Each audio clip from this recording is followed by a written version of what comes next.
We discuss in the past situation that someone contributed something and things happen, meaning it can start with just contribution, continue with the question of mixing different things, and now in a situation that someone contributed certain birds, certain type of animals, and there are issues of mixing, or some of them disappear.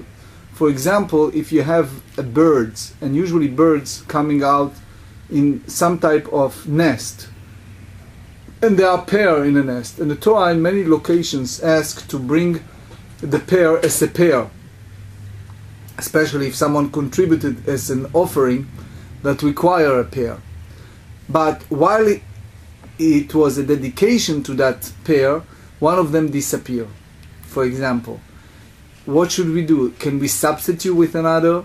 Can we take something else? And it's a lot of application to our times when people contribute something and things change for all kind of reasons.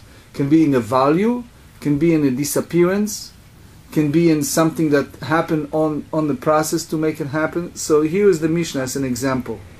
You have a sin offering, and someone contributed some type of thought, some type of different birds for a sin offering. Now, while that happened, the owner passed away. He is not capable to make decisions anymore. Okay, or if the owner, meanwhile, for all kind of reasons, use a different type of birds, and meanwhile those already dedicated. So in other words, for example, Mr. Reuven, he dedicated a pair in a nest, and all of a sudden he substituted them with something else, or he gave something else. What do you do with them? So they said, Ken stuma, which means it's a nest that the owner contributed the pair, but he didn't say specifically that this one is going to be for sin offering, or this is going to be for olah. You remember we discussed olah is one of the korbanot, that it's a fully burn. And now all of a sudden, sheparach mimena gozal la'avir, that one of those birds just disappear. Or it's another option, sheparach leven hametot, which means there are different dedication for birds. So let's say they have a box of certain birds that dedicate for certain offering, which means in a sense they destined for death, in a sense that they're dedicated for certain offering. And now someone dedicates something else, and that bird flew to the other place that it's already dedicated for different purpose for them. Or shemet echad mehem, or Reuven dedicated a nest that they have a pair there, and one of the birds in the pair passed away. So what should she do? So the Mishnah solved it, and they said, Yikach zug lasheni, which means he take another one as a substitute for the pair. Okay? So there is a halacha Moshe Sinai. It's important to know that it's a law that we believe it's from the ancient time that Moses received the Torah from Sinai, and it's called Chamesh Chataot HaMetot, which means that it's a certain situation that somebody gave a sin offering, and all of a sudden that offering passed.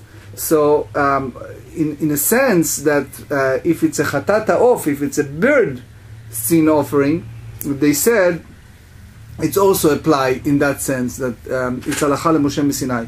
So basically halacha Moshe Sinai is saying that it's not going for a death, in a sense that is no substitute in that sense. So here the Mishnah brings 3 different instances that only one of the pair, one of the bird from all these 2 pairs in the nest disappear or move, so the other one, his pair is not became invalid because of that. In other words, the owner can bring a substitute, a different bird that match that bird, like a pair, all right? So you may say that since someone dedicate a nest, and he said in the nest that these two pairs in the nest together is going to be an offering, and one of the pair disappear, right? So you may think that they are all considering this a one package, right? And therefore, since one of them disappear, you cannot use anything for offering. So here the Mishnah teaches us, it's a very important point that the Rosh tells us, that the Mishnah teaches us here that it's a way that you can substitute with a different bird to match that one that's missing. But specifically they talk about ken stuma, which means when the owner did not specify.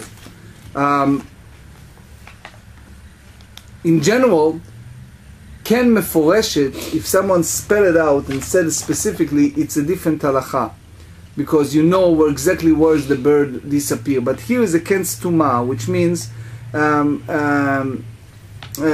since we're using ken stuma, it's also applied to ken meforeshet in that sense, because you learn it in a simple way. If you tell me that that's the halacha over ken stuma, which means that the person just make a general stam dedication, didn't specify which one is for chatat, which one is for olah. So you learn from that obviously for sure it's applied also to ken meforeshet, that the person meforash clearly said that this is going to be for chatat, this is going to be for olah. There is another important point, is the idea that we sometimes have a hard time to recognize the birds. In other words, if you don't have a special sign on their legs or sign on the body, you have a hard time to recognize them as a specific. So that's one. That's the reason why we're using specifically ken stuma. Now, parach levena kreivot, which means this little bird ran out of the nest and he moved to where? To another nest that again it was dedicated, but those who dedicate, it's called kreivot, which means that he mixed with other birds, and therefore since he mixed with other birds, now it's an issue what you do with that bird. Right. So the Mishnah said pasul, you cannot use him as part of all the others that are going to be offering, because he moved from one location that dedicate to one purpose to another location. Right. Ufosel echad kenegdo, which means he's also create an invalidity not only for himself but also to other birds from the place that he disappears. So let's use, just for the sake of understanding name, let's say you have two pairs. One pair is called A1 and A2. The match is A2. Let's call it male and female in that sense, right. Okay? And you have B1 and B2. It was dedicated. A1 disappear. Now, as a result of A1 disappear and move to a different location, he became invalid, and then his mate, A2, is also invalid. Okay? Now, were they designated specifically, one for Ola, one for Excellent. Chatat? So that's the point that we use in the Mishnah, the word satum. Satum meaning satum, it's not clear if it's Chatat, if it's Ola, what exactly the dedication. If it was meforash, if the person said clearly that is the intent, that's relatively simple. But we purposely use the idea of satum, that it was not specified, because you indirectly learn from satum to meforash, to when it's clearly. So in the case of satum, that the person did not specify, if it's going to chatat or halal, and said the Kohen would decide which one would be Ola, which one would be Chatat. Okay, but in this sense, if one of the little bird disappear, A1 disappear, he became invalid and his mate became invalid. Okay. Uposel echad kenegdo, which means that the one that שהגוזל הפורח פסול, because he is invalid, and his maid is also invalid, which means since he left from a nest that it's satum, that is unknown, to another nest that it's also satum, okay? So you created a situation that you invalidate two birds, okay? One from the one that one from the place that he mixed in, right, and one from the place that he left, right? Okay, so here the big chidush, the big idea is that by disappearing or by this moving, he turned the whole situation to different, the new one. Right. That is a lot of invalidity, because the sequence of that situation create a new situation, and it's avoiding from the offering. So in that sense, the Mishnah repeats that halacha, because they want to tell us that that's the rules that always apply. That any time that one bird move from one nest to another nest, one of their mate became invalid to every group. The group that they move in and the group that they move from. Okay? So that's the whole purpose of the Mishnah in short. The next two Mishnayot bringing example to that important rule, that one left from one place, he became invalidate the new one and the one that came from. So Keitzad. So the next Mishnah go to the specific. Shtei nashim lazo ushtei kinim velazo shtei kinim, which means that it's a mate, but it's a two pairs. Okay, two pair here, two pair there. Parach mizo lezo, if gozal, if one of the small bird move from one nest to another nest, okay, so in one location, in that sense, you have three birds. The other location, you have now 5 birds, okay?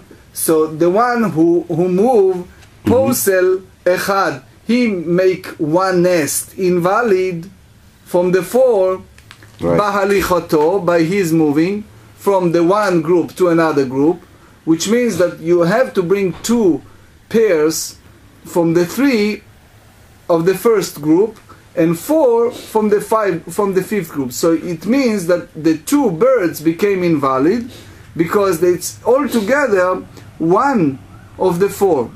Chazar. So now what happened is that this little bird, he is now turned around, and what happened? He turned back. He turned back to the nest he came from, right?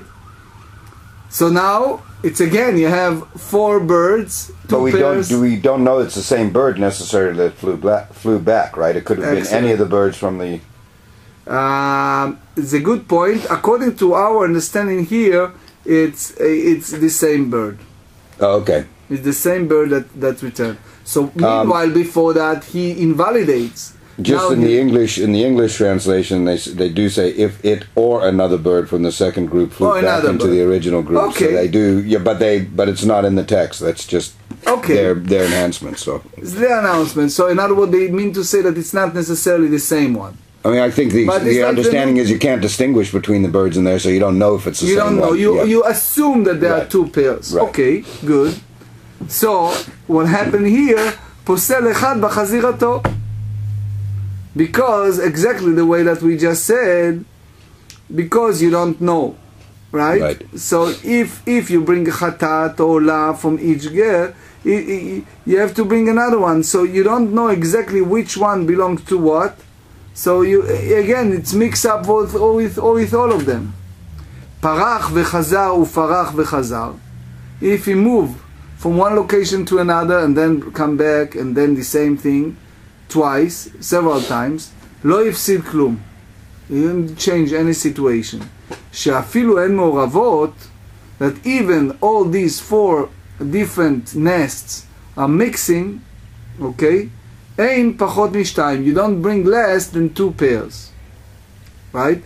Because we said earlier, in the previous study, we said that mechza kasher or mechza pasul have it's invalid to have not. So even here, even you have two group with the two nests, and each of them mix with the others, you can bring two separate nests from them, because it's a half of the whole four, which means that each of them, when they move out,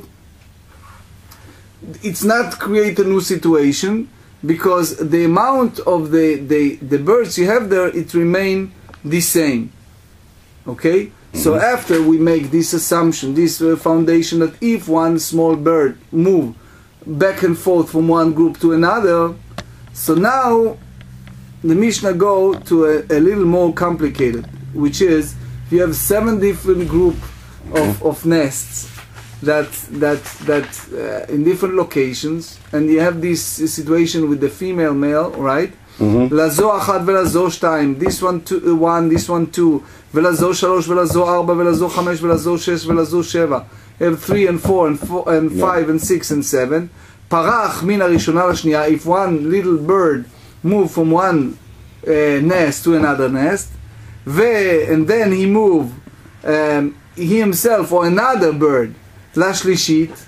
So in other words, you have a group of birds, and this one flew from here, and this one flew from here to there, and this one flew from there to from the third to the fourth, velarvi'it, velachamishit, velashishit, velashvi'it. One flew from the other. It's a big mixing for all of that. Vechazar, the one from the 7 came back to the 6, and from the 6 to the 5th, and etc. etc.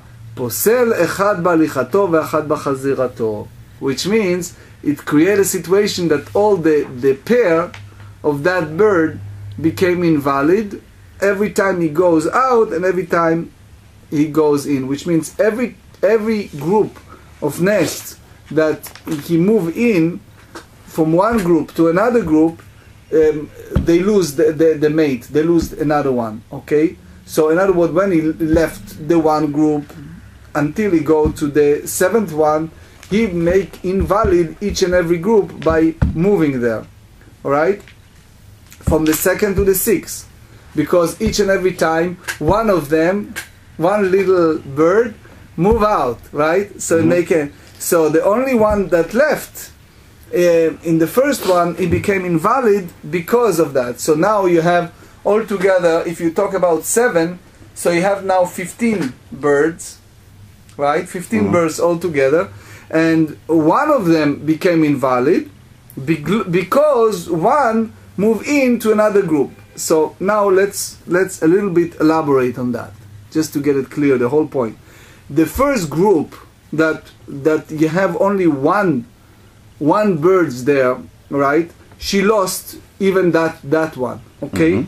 Because if you bring as the first place these birds from the other group, so maybe you brought also the one that belongs to the one that you left. Right.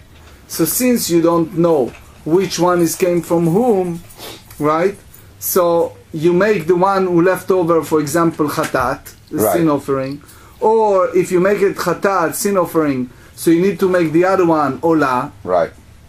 So because you don't know, you cannot bring the pair neither to chatat nor to olah. You see, so if you first bring the from the first group, right? So you make the other part to something else. So in other words, if you bring it to chatat, and therefore the other one is going for olah, so maybe the other one is something for olah, and you cannot bring the amount of olot there. You know, olah it's always hard because olah it's always all to Hashem, is not separate with anything, it's all burn, right? So the same if you bring it to olah, so the one who left became chatat. So it means that the sin offering, it's now mixing with all different nests, and therefore this bird became invalid from the first group, and that's applied to the second, that applied to the third. Right. So they said harishona v'ashniya lahem klum. The first group doesn't not left anything. Hashlishit yesh la achat. First and second group have none. None. Because each time a bird flies from one to the other, it invalidates a pair within that group. Excellent. So it flew once to the other, then back, so that invalidated 2 pairs from each group. Right. So since there was only 1 pair in the first, they're all invalid. 2 pairs in the second, they're both invalid. The third, there's 1 left, etc., etc. Okay. And now, what you said, השלישית, יש לה אחת. The third one, as you said, it's 1 left. הרביעית, the fourth one, they have 2, יש לה 2. החמישית, יש לה 3, they have 3. השישית, יש לה 4, 4.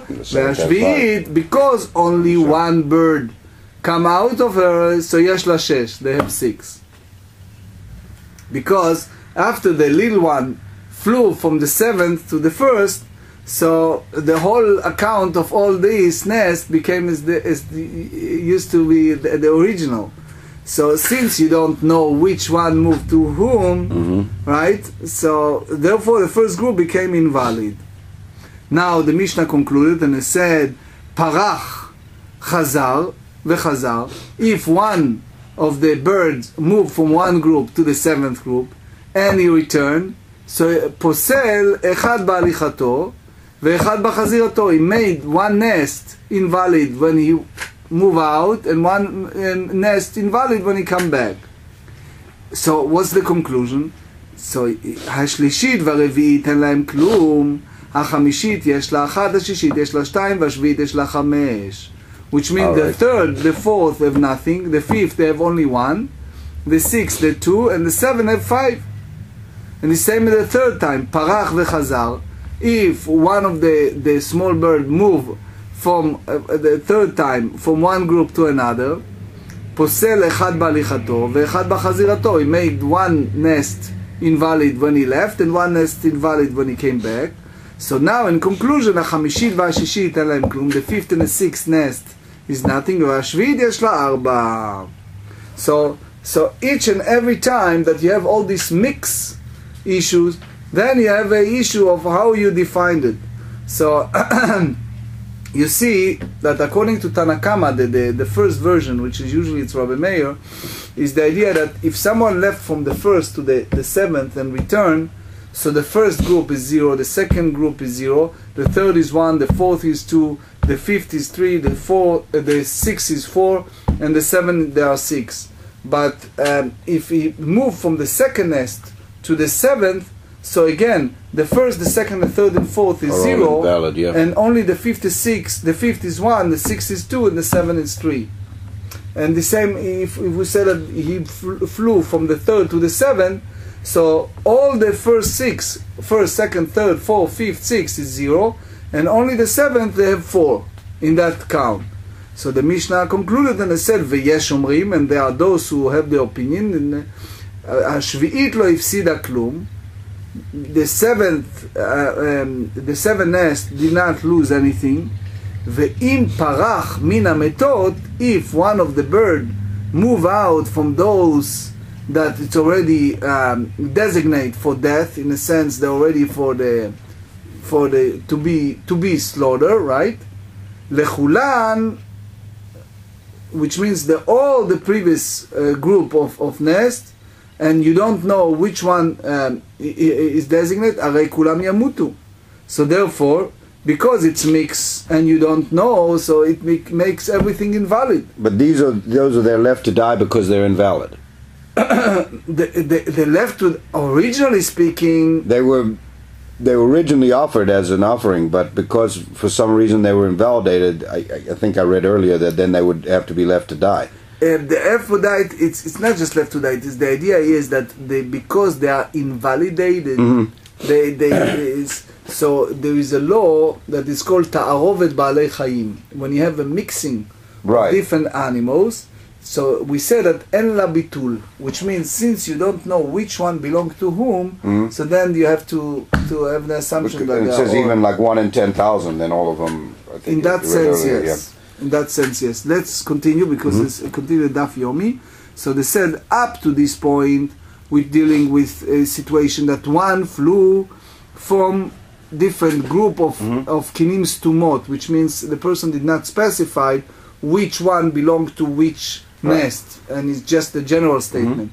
Now it's something that spell out ken stuma v'ken meforeshet, which means they have 2 nests, one next to the other, one have birds that was not specified if it's going to be for sin offering or olah offering. Right. The second one was very clear, meforash. It was specified that it's going to be for certain korbanot. One for olah, one for chatat, one for olah. Okay, one for sin or for olah. So the Mishnah said, parach minas tuma lamforeshet, if one of the bird moved from the one is the stuma, it wasn't clear to one that is was specified clearly that is going to be to chatat and olah. So therefore, the nest that was meforeshet, that was clear, it's mixed, and you don't know which one is chatat and which one is olah. So what do? So the Mishnah said, yikach zug lashani. So you take one of the bird that left in the nest that was not specified, ken setuma, and you make that one as a pair to the other one. Okay? Now, I understand that. The only question I had, though, where I have a problem with this, is if the pair that was designated specifically, if that's the case, you have to be able to differentiate between those two birds. Because one's designated for olah, one's for chatat, so somehow you have to know which is which. Okay, so that's the point. We said here that if it wasn't clear... But what I'm saying is if you offer, you said this bird here is chatat, this bird is olah. The only way you can do that is to know the difference between the two birds. Now, but if it's another bird came from a place that you did not specify... But what I'm saying is if you know those two birds, then you know... I mean, either they have a tag on them, or you're able to recognize them different from the others. I'm just having a hard time saying that if you can recognize the two, why all of a sudden now once another bird flies in, you can't recognize them. All the three together basically needs to designate for death in a sense, because since it's mixing between chatat and olah, and it's not clear to you which one to whom. But you see, that's where I'm having. That's where I'm having a hard time saying that it's not clear. Chatat and olah mix, they all needs to die. I understand that, but what I'm saying is, it's where you say where it's not clear to you which is which. How could it not be clear if you already knew? No, because if it's a ken stuma, if it's a nest that wasn't specified, so the one bird that left, right, it's still potential to be either one, and because it's potential to be either one, you can match him with the other one. Right. I mean, I understand why you can match one pair out there. I'm just saying, I guess if you but you still should be able to differentiate the other two, which were originally designated. If it's a clear, if it's a specified or unspecified. If it's specified, you should be able to. If it's specified, but if it's missing pair, yeah. So you can take from the stuma, from one that is unspecified, and you match it with the one that's missing in the. Right. I mean, I understand that's a solution. It's just I'm not sure why you couldn't then say, well, I still recognize these two that I originally had designated. I can pull them out and still offer them for what their original designation was. So that's the conclusion. They said here, Chazar, if this little bird came back to the ken stuma, to the nest that was not specified, or sheparach min meforeshet rishon, or one of the birds left from the one it was spelled out or specified to the one that it's not specified, right? And it mix up, הרי כולם ימותו, because you don't know which one is chatat, which one is, so it's all mixed up. So because it's all mixed up, it may be turned that it's you're mixing chatat and olah, so therefore you have no other choice but to just invalidate all of them.